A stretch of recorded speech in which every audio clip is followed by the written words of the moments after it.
So I did my first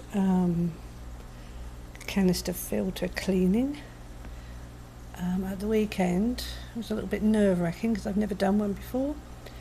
I thought I'd do it after 4 weeks so that I could see when it might need cleaning, and I think I can go maybe 6 to 8 weeks rather than keep disturbing it. It wasn't that difficult to do, although I did have my husband's help, which sometimes makes things a little bit more difficult than they would be, but we managed and everything's all back together again. And I think it took about half an hour because I did change some of the filter floss about and put new sponges in because I wanted to take out the stuff I'd put in to seed the canister because that was quite old, so I replaced all that. I don't know why all these fish have decided they want to go up there.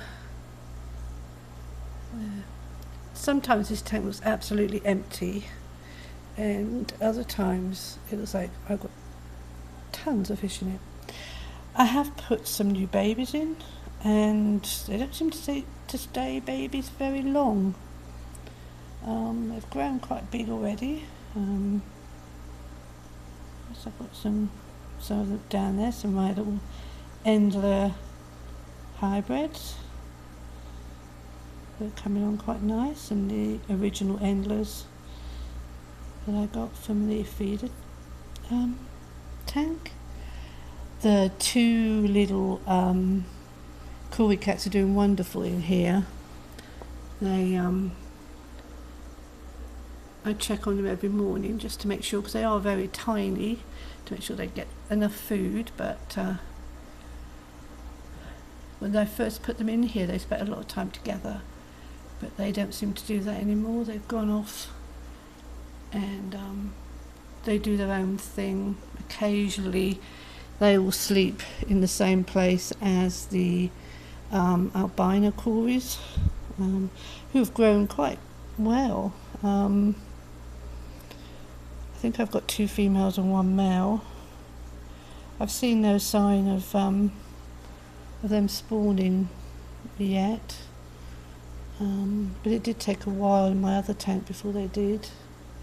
I've got 2 more to go in here soon, so we'll see what happens then.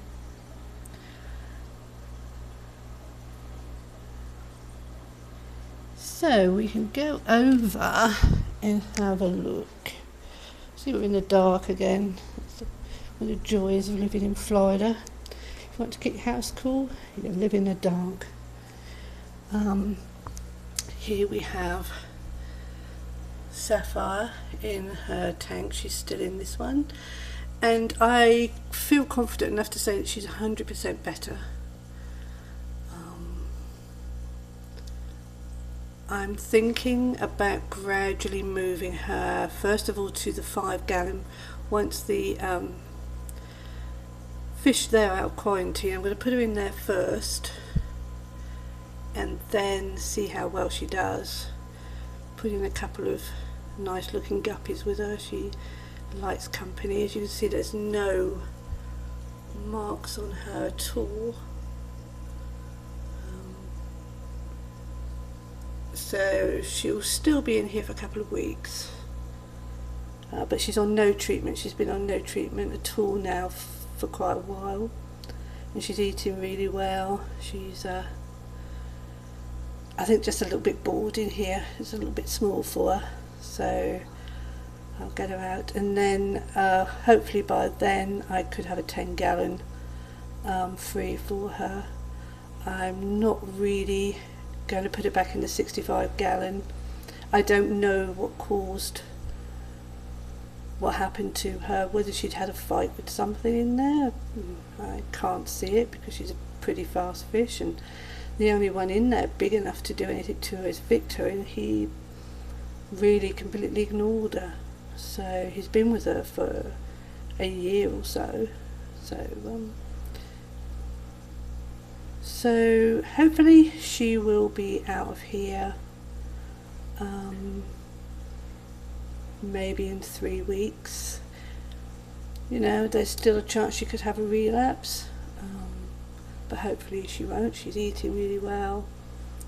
She does chase my little guppies around occasionally, which makes her, gives her something to do. They don't seem to care much because they just take the food off of her.